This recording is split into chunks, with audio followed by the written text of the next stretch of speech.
அன்பு நண்பர்களே, அனைவருக்கும் அன்னை சமையல் அன்பான வணக்கங்கள். இன்னைக்கு அன்னை சமையலில் பார்க்க போகிறது காளான் குருமா. இது இட்லி, தோசை, பூரி, சப்பாத்தி எல்லாத்துக்குமே ரொம்ப நல்லா இருக்குங்க. சாதத்துக்கும் ரொம்ப நல்லா இருக்கும். இது சிக்கன் குழம்பு, மட்டன் குழம்பு டேஸ்ட்டில் ரொம்பவே நல்லா இருக்குங்க. வாங்க காளான் குருமா எப்படி செய்கிறதுன்னு பார்க்கலாம்.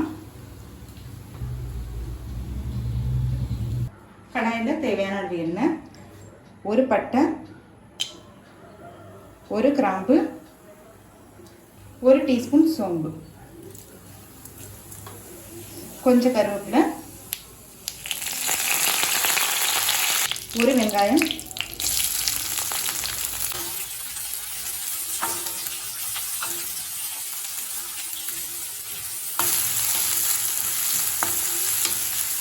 ஒரு டீஸ்பூன் இஞ்சி பூண்டு விழுது,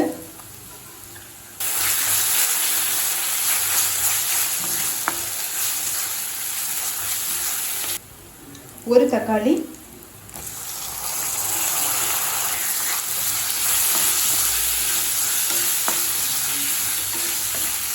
நல்ல பெரிய தக்காளியாக இருந்துச்சு, அதனால் ஒன்று போட்டிருக்கேன்.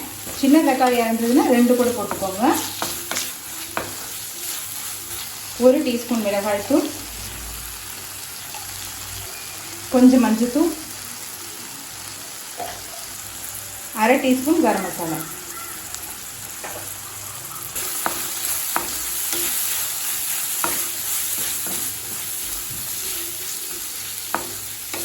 இப்போ மிளகாத்தூள் வாசனை போக 1 நிமிஷம் வரைக்கும் நல்லா வதக்கிக்கலாங்க.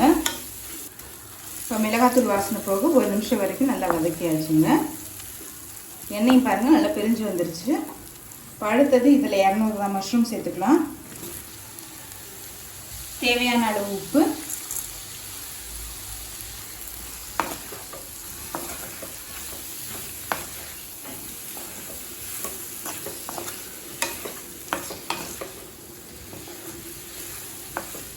மஷ்ரூம் சேர்த்துட்டு நல்லா வதக்கிக்கலாங்க. தேவையான அளவு தண்ணி சேர்த்துக்கலாம்.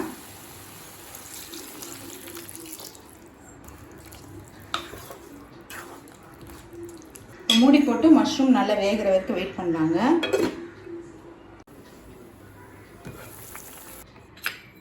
ஒரு பட்டை, ஒரு கிராம்பு, ஒரு ஏலக்காய், ஒரு டீஸ்பூன் சோம்பு, 3 பச்சை மிளகாய், ஒரு டீஸ்பூன் பொட்டுக்கடலை, அரை கப் தேங்காய் துருவல். இப்போ இது எல்லாத்தையும் தேவையான அளவு தண்ணி சேர்த்து மிக்சியில் நைஸாக அரைச்சிக்கலாங்க. நீங்கள் விருப்பப்பட்டீங்கன்னா இதில் முந்திரி, கசகசா கூட போட்டுக்கலாம், நல்லா ரிச்சாக இருக்கும். இப்போ மஷ்ரூம் நல்லா வெந்துருச்சுங்க.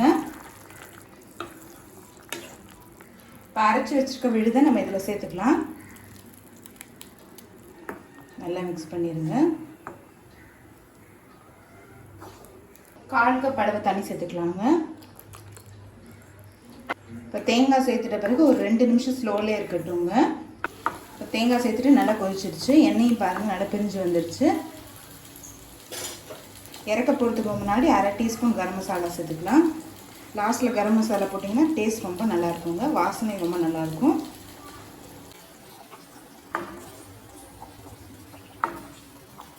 அரை டீஸ்பூன் எலுமிச்சை சாறு.